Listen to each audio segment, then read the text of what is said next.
Olá, nós estamos aqui falando sobre couro cabeludo. Eu estou numa sequência de dicas e na sequência passada eu falei sobre descamação de couro. Essa descamação do couro cabeludo, se você perceber que a tua pele do couro cabeludo está em descamação, descamações grossas, não é caspa, é diferente de caspa, porque a descamação ela gruda no couro. Pode ser feito de resíduo de produtos, então você pode estar com sujidade, mas é uma sujidade por causa de depósito de produto. Claro que é necessário você procurar um especialista, um dermatologista, mas é bom também você fazer um tratamento de esfoliação nesse couro.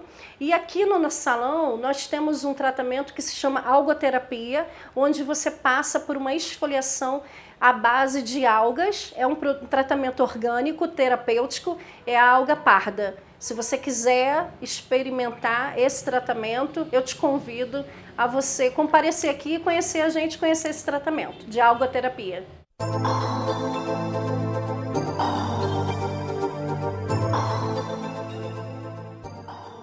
Então, retornamos aqui ao Saúde e Vida. Estamos falando sobre doenças sexualmente transmissíveis. Um papo muito sério e fique atento a todas as informações que você está tendo aqui, que são fontes super seguras, né? Doutora Edneia, doutor Alex e a Tainá, que estava falando, inclusive, antes da pausa, né, no nosso primeiro intervalo, sobre a situação do sigilo e como que as pessoas podem se dirigir aos postos de saúde. E como é que está a estatística dessas doenças aqui em Teresópolis, Tainá? Então, em relação ao ano passado, a gente teve um aumento significativo. Ano passado, a gente teve mais ou menos 163 casos confirmados de sífilis adquirida, que é a sífilis em adulto, que a gente pode falar. Sim. Esse ano, a gente já está em 206 casos confirmados. Então, isso gera uma preocupação bastante grande em relação o que fazer em frente a esse panorama, né? Isso é na região também ou isso, só em Teresópolis? Só em Teresópolis, só em Teresópolis. Isso. Mas tem notícias também de outras cidades vizinhas? Em relação ao mundo, né, ao Brasil, na verdade, já teve um aumento de 32% no aumento de sífilis adquirida. Em relação à sífilis em gestante, que também é um problema gravíssimo de saúde pública, nós tivemos esse ano já 41 gestantes. Assim, a gente acredita que esse número, ele... Não sei se a gente pode falar se é tão fidedigno, porque existe uma subnotificação, entendeu? Porque a sífilis é notificado e esse paciente existe para a gente quando essa ficha chega para a gente. Sim. Quando não existe, essa paciente pode estar perdida na rede. Então, é uma dificuldade também. É aquele paciente que começa o tratamento e não continua, talvez? Também é um outro problema. A gente passa o tratamento, esse paciente não volta, faz apenas uma parte do tratamento, faz apenas uma semana, tem abandono. Então, assim, diversas coisas que afetam o tratamento dessa pessoa. Aí, por exemplo, a pessoa começou o tratamento, ela não foi até o fim, então ela continua sendo portadora do vírus? Sim, se ela abandonou o tratamento, ela tem que repetir novamente. Tudo do zero? Sim. Ah, sim. Sim. Não tem jeito. Então, a doença são 3 fases, né? Sim, a gente pode falar que é a sífilis primária, secundária e terciária. Tem a sífilis latente, que na verdade é na maioria dos casos onde a gente pode fazer o diagnóstico, porque nessa fase não tem sinal e sintoma nenhum. E a pessoa só descobre quando ela realiza o teste ou uma sorologia. Ah, então nem sempre aparece alguma coisa. Sim. Só depois que na secundária vai aparecer uma mancha, alguma coisa, na né? primária, geralmente, tem uma mancha, pode ter uma pequena lesão, na genital, só que ela desaparece. Muito rápido. Então, a pessoa pode achar que não tem nada. Que ela se curou. E ela não fez o teste? Porque ela não fez o teste. Ah, tô bem, a mancha passou, não sentiu nada porque ela não sente dor. Ah, sim. E ela não pode procurar um serviço de saúde porque ela achou que está bem. Então, recapitulando, a sífilis pode aparecer o sintoma ou não? Sim. E quando aparece, ela vai e volta muito rápido, ela se esconde. Sim, é por causa dessa sífilis latente que a gente pode... Ah, latente. Aí passa para o secundário. Na verdade, é primária, secundária, terciária e também tem o caso de sífilis latente que não tem sinal e sintomas nenhum. Primária, Sim. secundária e terciária geralmente tem algum sinal e sintoma. Tá, entendi. Primária tem uma lesão, geralmente a secundária aparece lesões na planta das mãos e nos pés também. E terciária quando ela já afeta órgãos nobres. Sistema nervoso, coração, E pulmão. pode vir até a morrer, né? O Sim, paciente. se não tratável, sim. Não tratar. Sim. E essas manchas, elas podem aparecer em outros lugares do corpo? Sim, podem aparecer também. Por exemplo, a gente teve um caso que teve uma paciente que chegou na unidade com algumas lesões e, assim, tinha muita desconfiança, leishmaniose, esporotricose, tinha outro diagnóstico. A gente fez um teste rápido para essa paciente que tinha muitas lesões que, assim, de princípio, a gente não falaria que era sífilis. E deu sífilis. Nossa. Assim, a paciente já estava encaminhada para fazer uma biópsia, e começou o tratamento para sífilis e a sífilis cessou. As lesões cessaram. Então, de qualquer maneira, vocês têm que fazer esse tipo de diagnóstico, né? Testar. Sim. Testar e acompanhar. Para eliminar aquela possibilidade ou não. Sim. Né? Porque às vezes ela está escondida em um outro tipo de sintoma, né? Sim. E a gente até vai falar com o doutor Alex daqui a pouco sobre a questão congênita, né? Então, a mulher, ela contrai a doença, seja ela qualquer doença transmissível ou só a sífilis, que é o caso? Todas elas? Qualquer doença. Doutora...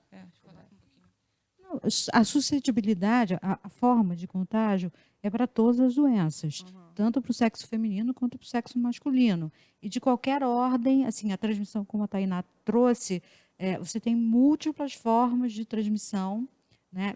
Sangue ou sêmen, né? Então, você tem a possibilidade de se contaminar numa relação que, às vezes, você acredita que seja plenamente segura. Essa é outra questão, né?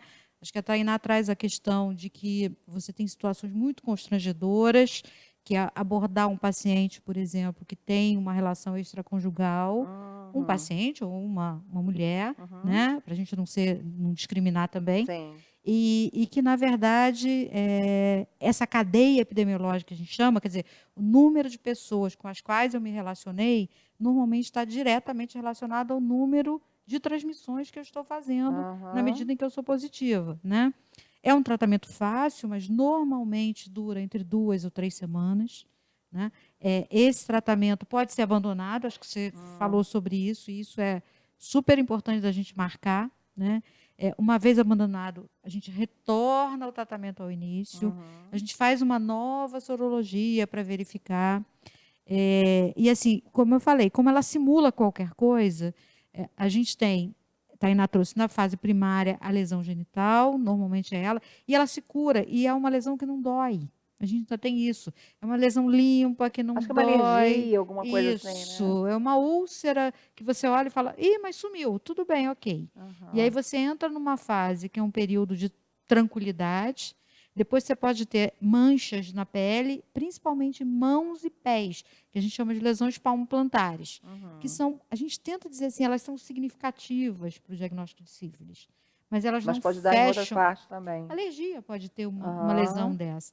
E assim, a gente já teve pacientes que perderam a sua capacidade de andar, né? Tiveram paralisia progressiva, em que a gente apostou em vários outros diagnósticos que ele tinha sífilis terciária. E era um paciente super jovem, 30 anos, que provavelmente se contaminou na adolescência. O diagnóstico não foi feito, e quando foi feito, ele já tinha essa paralisia. Tem questões muito difíceis na sífilis, que são a abordagem da sexualidade. Eu acho que para médicos, para enfermeiros e para a população em geral, ter a confiança de dialogar, né, sobre com quem, quando, onde, de que forma você tem relação, isso precisa ter um vínculo muito grande. Então, acho que quando no bloco anterior você trouxe a questão de que o teste rápido é cuidadoso, é sigiloso, e a Tainá trouxe a questão do sigilo, eu acho que essa relação com o profissional de saúde, seja de que categoria for, tem que se fazer com base na confiança, né? Porque você vai contar questões do teu relacionamento que a sociedade às vezes condena, né? Se a gente trouxer as questões das relações homossexuais, né, femininas e masculinas aqui, certamente alguns das pessoas que nos estão nos assistindo, falando, olha, nossa, mas a gente está falando de homossexualismo, incentivando. Não, na verdade, a gente tem que discutir abertamente essas questões do sexo, inclusive o sexo entre heterossexuais com múltiplas relações, né, de forma clara, para que as pessoas sintam um espaço em que elas possam falar sobre as suas angústias. Esse paciente, por exemplo, da paralisia cerebral e da paralisia, na verdade, de todo o corpo que ele teve, ele jurava que o único relacionamento dele era com a esposa. Sim, mas depois do casamento. E antes do casamento, não, obviamente, né? A esposa, inclusive, não era nem HIV positiva, nem tinha sífilis, nem Foi tinha feito o nenhuma. teste nela. Foi. Então, ela não teve transmissão, né? Que é outra questão. Às vezes, a gente tem parceiros discordantes, em que só um ou teve a transmissão da doença por outra relação, ou por proteção de anticorpo também não tem a doença. Então, eu acho que a gente tem uma multiplicidade de questões que acho que assim, o pré-natal é um momento super importante, acho que a Alex vai falar um pouco sobre isso, né? Mas, na verdade, a gente precisa ter claramente que as pessoas façam os seus exames e que garantam o tratamento. A gente fala de sífilis, mas assim, a AIDS está absolutamente, diametralmente nessa direção. Então, todas as vezes que a gente tem um paciente com sífilis positivo, a gente vai testar para AIDS, vai testar para hepatite B e vai testar para hepatite C. Né? Fecha um cerco. A gente cerca o tempo inteiro. E algumas vezes os pacientes também não aceitam o diagnóstico, que é outra questão, tem uma negação muito grande. Eu não fiz nada, eu não... Mas assim, não tem uma questão de fazer, não é um pecado, a gente não está responsabilizando ninguém. Mas está na chuva, se molha, né? Na verdade, todos nós ou fazemos, ou fizemos, ou faremos sexo em algum momento da nossa vida, né? E aí a gente tem que garantir cada vez mais que a gente faça isso de forma segura e tranquila. A gente aqui também não está para julgar, né? Eu tenho a gente viveu uma situação essa semana em que toda a família se mobilizou por um diagnóstico de HIV positivo dado durante a doação de sangue. Sim. E os testes para doação de sangue são muito rigorosos, seguros, né? mas a população que é submetida ao teste é muito diversa. Então, eventualmente, eu tenho um teste falso positivo também, né? Mas a gente fez a testagem rápida para esse paciente, e aí o teste foi negativo, era um teste falso positivo mesmo, só que ele mobilizou a família inteira. E aí a gente disse, não, mas vamos pensar um pouco sobre o risco que você se expôs. E aí ele falou assim, não, eu não tenho risco nenhum, na verdade, eu estou com uma parceira fixa há mais de 4 anos e fiz testagem há 1 ano atrás. Falei, então, não tem por que a gente ficar preocupado com essa situação, né? Então, assim, abertamente discutir isso com um profissional de saúde, porque também a gente tem... Mas vocês precisavam checar, né? Ou o profissional de saúde também que se escusa de discutir a sexualidade desse paciente. Sim, que não quer se envolver. Isso. Eu acho que isso existe e é fato. E tem também o paciente que, por preconceito, e aí um preconceito que é da sociedade, não é nem dele, não traz as questões que a Tainá coloca. A gente tem sexo oral, tem sexo anal acontecendo, tem outras formas de relacionamento sexual aqui, que a gente também tem que colocar na pauta e que esses pacientes têm que trazer para a gente. Mas é verdade, dizem, né? Não sei se é um mito, que o homossexual se cuida mais do que o hétero? Não acho, eu acho que é mito. Eu acho que a gente tem uma relação com o corpo que seja mais fácil e mais explícitas na população homossexual. Acho que assim, o diálogo é mais fácil durante a consulta, inclusive, porque eles trazem todas as suas dúvidas, sim. né? E eu acho que ainda a gente tem uma coisa latina de heterossexualidade que tem que ser posta na mesa, né? Quer dizer, a gente tem a bissexualidade também. E muitas pessoas têm essa prática como prática de vida. E tem uma outra questão, que é o preconceito do paciente e que tem uma dificuldade na formação médica. Alex, né, concluindo a residência, eu fui professora durante muitos anos, o currículo de medicina traz pouca abordagem sobre sexualidade humana. né? Então, quando a gente tem os preconceitos que a gente já traz na nossa São todos os casa, problemas, né? quando a formação não coloca na mesa essa Sim. questão da sexualidade, né? E quando a gente enfrenta o paciente pela primeira vez com um IST, por vezes a gente afasta esse paciente. E ele já tem medo, é claro, é óbvio. A gente também, né? Os pais já têm dificuldade de Dificuldade na falar com os abordagem. filhos. A escola também tem. Então, A assim, escola tem dificuldade, não pode eu acho também que é um abordar muito. conjunto. E nós estávamos conversando há pouco, né, sobre a nova propaganda, novo marketing do Ministério da Saúde em relação às ISTs. E o que a gente vê é que, assim, a grande maioria dos jovens, mesmo com o Dr. Google funcionando, não olha que tipo de lesão é essa, Sim, né? sim. Então, Tem medo, né? quando Até ele de olha e sa- fala, de- nossa, que lesão é essa? O que é isso, né? E aí a gente fica pensando, será que nunca olhou na internet essa questão, né? Ou nunca viu isso na sua formação na E escola? nas escolas também não se fala muito, né? Também não. Eu acho que assim, é um conjunto de situações que fazem com que as ISTs fiquem por debaixo do pano. A gente precisa trazê-las à luz mesmo. Acho que a oportunidade de a gente estar discutindo hoje e de as pessoas poderem assistir e de terem contato, né? Eu acho que assim, a vigilância epidemiológica, as unidades básicas de saúde, elas têm hoje uma capacidade de atender esses pacientes que está muito revigorada em relação ao que a gente tinha no passado. Isso acho que é absoluta realidade.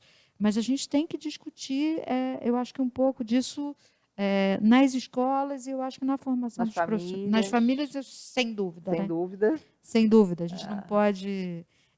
Eu acho que assim, iniciar a vida sexual sem discutir o uso do preservativo hoje é uma irresponsabilidade familiar, eu costumo dizer, né? Porque cada vez mais não dá para se assustar com a camisinha na bolsa da mulher ou na carteira do homem, né?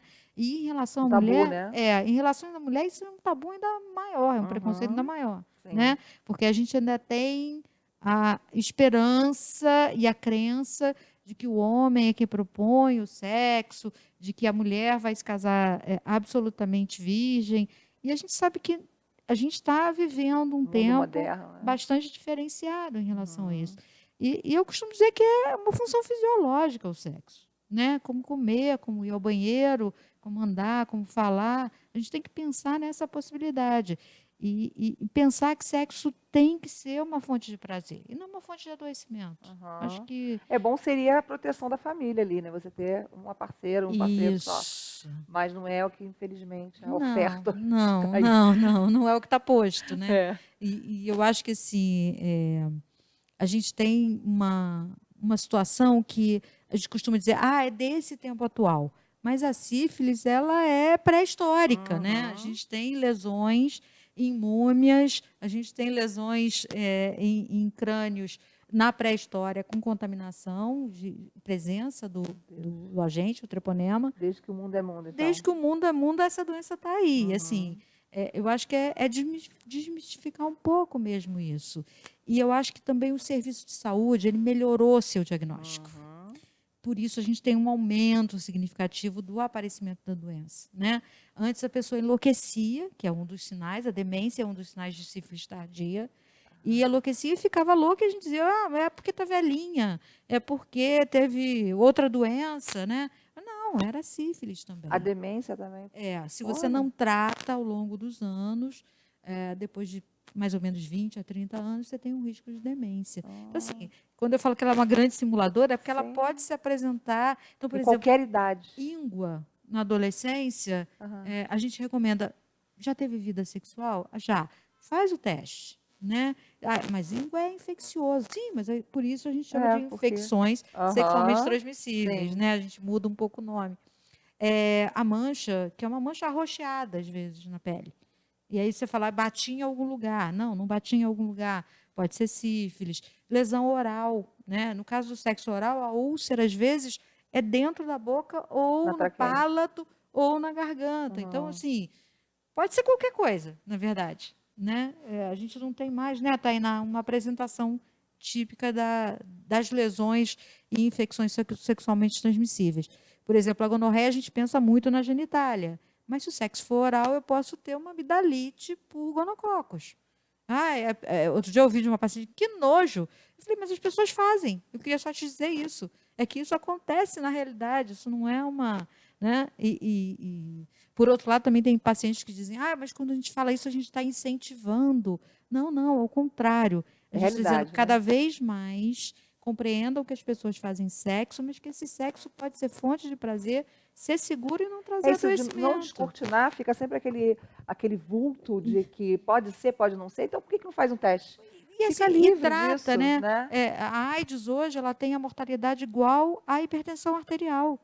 Então, se tratado, não é mais a visão do Cazuza, do Fred Mercury, que morreu, Lauro infelizmente, Corona. Né? Lauro Corona, Sandra Breia, para a gente que é mais antigo, vai lembrar aqui de um monte de gente. Já puxar aí. Mas hoje não tem cara, não tem jeito. E assim, está comprovado, vários estudos, de que a sobrevida é igualzinho a quem tem uma hipertensão moderada, não é nem hipertensão grave. Então, significa que, uma vez na dúvida, eu costumo dizer assim, não precisa nem se preocupar muito. O teste, ou ele é feito por fluido oral, então a gente tem um cotonete que passa na boca, né? A Tainá pode depois explicar um pouquinho, ou é feito com gotícula do dedo, né? A gente demora entre 10 e 30 minutos, até para que a gente aproveite esse momento para uma abordagem, porque doença sexualmente transmissível não dá só uma vez. Tainá falou, não tem proteção, não é imunidade para o resto da vida. Você vai se contaminar agora, pode se contaminar numa outra relação, pode se contaminar de várias doenças ao mesmo tempo.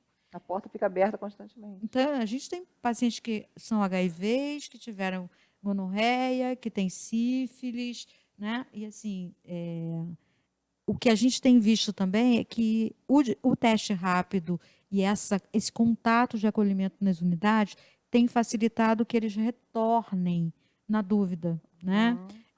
A gente também tem um atendimento em consultório na rua hoje, pela secretaria. É que a partir do momento que cria um vínculo de confiança, ele vai voltar a retornar toda vez que tiver uma dúvida, né?